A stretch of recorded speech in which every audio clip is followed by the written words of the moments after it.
The last Wednesday of the month, so you know what time it is. It's time for you to go ahead and enter into the man cave. What's happening, brother? How y'all doing out there?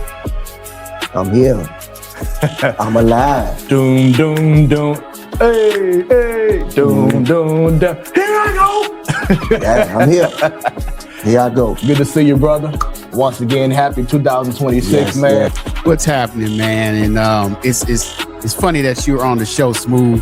Now you don't get to throw stones and hide your hand now.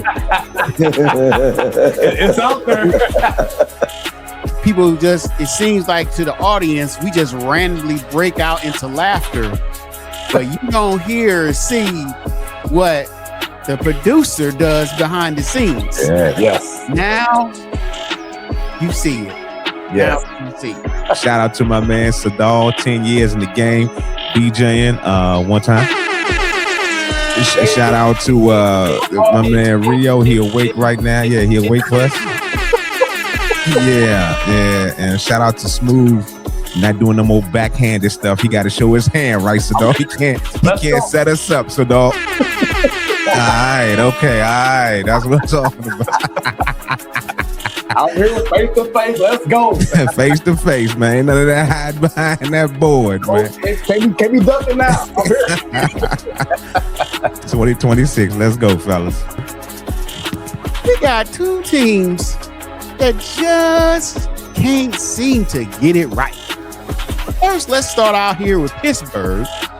We got the introduction of not a young, vibrant, promising head coach. No, we get a also ran in Mike McCarthy.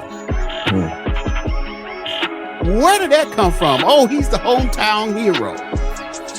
That was a head scratcher. I'm thinking, man, come on, man. You had one job. You had the deepest pool of coaches out there. You choose Mike McCarthy. I thought you couldn't top that. Oh no. Cleveland Browns said, hold my beer, because today they hire Todd Monken, the offensive coordinator that pretty much got Harbaugh fired out of 20 years on the job. You hire him to run the Cleveland Browns? It's going to be some more of that BS, man.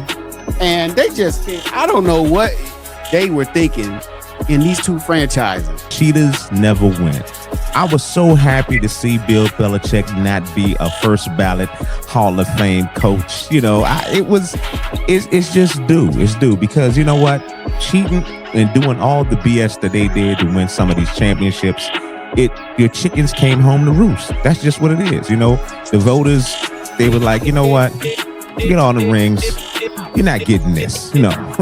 You'll be in the Hall of Fame. You'll get there. You are a Hall of Fame coach, but not first ballot, okay? So I know that really pissed him off. Let me just say that Preach. I think the same criticisms apply to both of them. Yeah. But they don't give that to Josh Allen. They don't do that to Josh Allen. The media wave does not beat up on Josh Allen like they do Lamar Jackson. You're right, Greg. But here's the thing.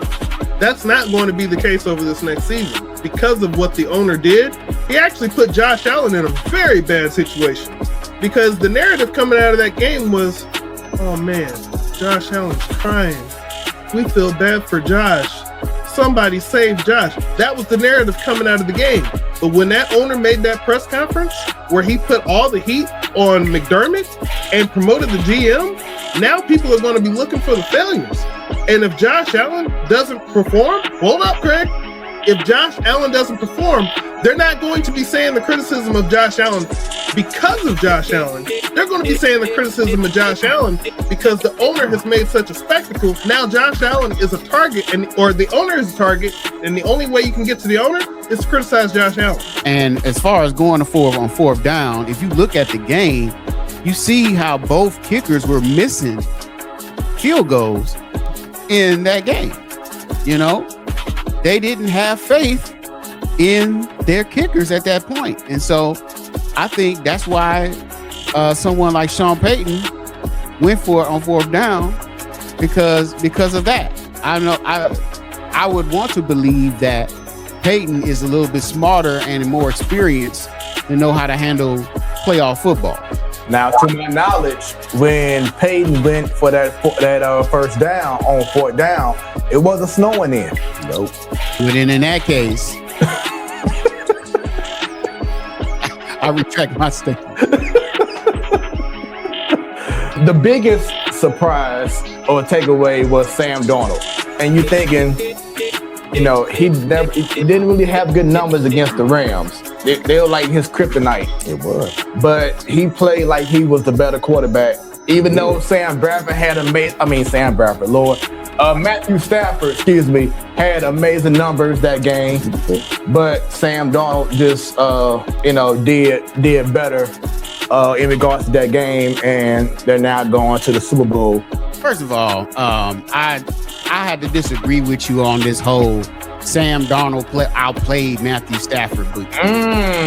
Really? Stop that, man. Because look, Matthew Stafford, the whole narrative about Matthew Stafford, at least with you, Smooth, is the old Matthew Stafford turning the ball over. Well, here's a stat for you. Matthew Stafford threw 350 plus yards, 3 touchdowns, no interceptions, and lost the game. No other quarterback lost the game when they had those kind of numbers. Okay, so let's stop with the whole Sam Darnold outplaying. I hate to do this. I really do. But you just said that Sam Darnold did not outplay Matthew Stafford. I just want to make sure you said that correctly. No, he didn't. Hey, let me ask you a question. What was Stafford's completion percentage on third down? Oh, took my mind. I don't know. Oh, now we don't know. We don't know the information. We know we can say how many yards he threw, but we can't say what he did on third down. Oh, okay. He got like 1 third down pass completed in the whole game. The whole game. Hey, let me ask you a question. What does Sam Darnold do on third down? Go ahead and say it. I don't know. Look, I can hate the Seahawks and I can hate the Rams. It's not like I got a dog in this fight, but let's just give an honest interpretation of what happened here. Sam Darnold outplayed Matthew Stafford in this game. So Craig already pretty much started off Super Bowl predictions. Craig already said the Seahawks earlier. Is that correct? You got them win it? Yeah, I'm going with the Seahawks all day. I want the Seahawks to win it all. Yes, I do. I have to go with Seattle. I do feel like they just it's just something about how everything just going a certain way. So, dog, your prediction for a Super Bowl? Seahawks. And T-Bone, who did you have? Look, first of all, if the Rams could just keep their wide receivers to themselves, y'all let them have Cooper Kupp. But the Seahawks better win this game. They better win. Otherwise, everything else is for nothing. I need the Seahawks to win this game. I don't agree with this move at all. I don't agree with him leaving Milwaukee. I wanted Giannis to be a lifer in Milwaukee.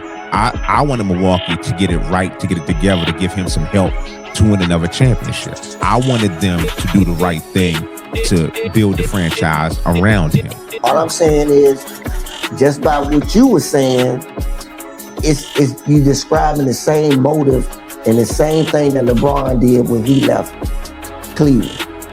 That's all I was saying. That's all I said. That's all we were saying.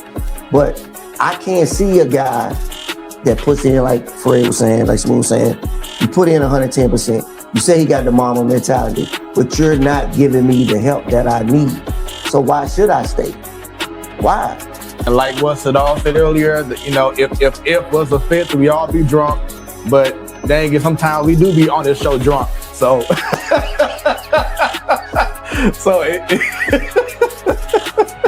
point taken right here.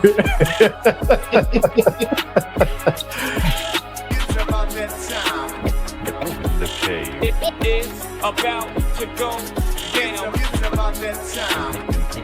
In the cave.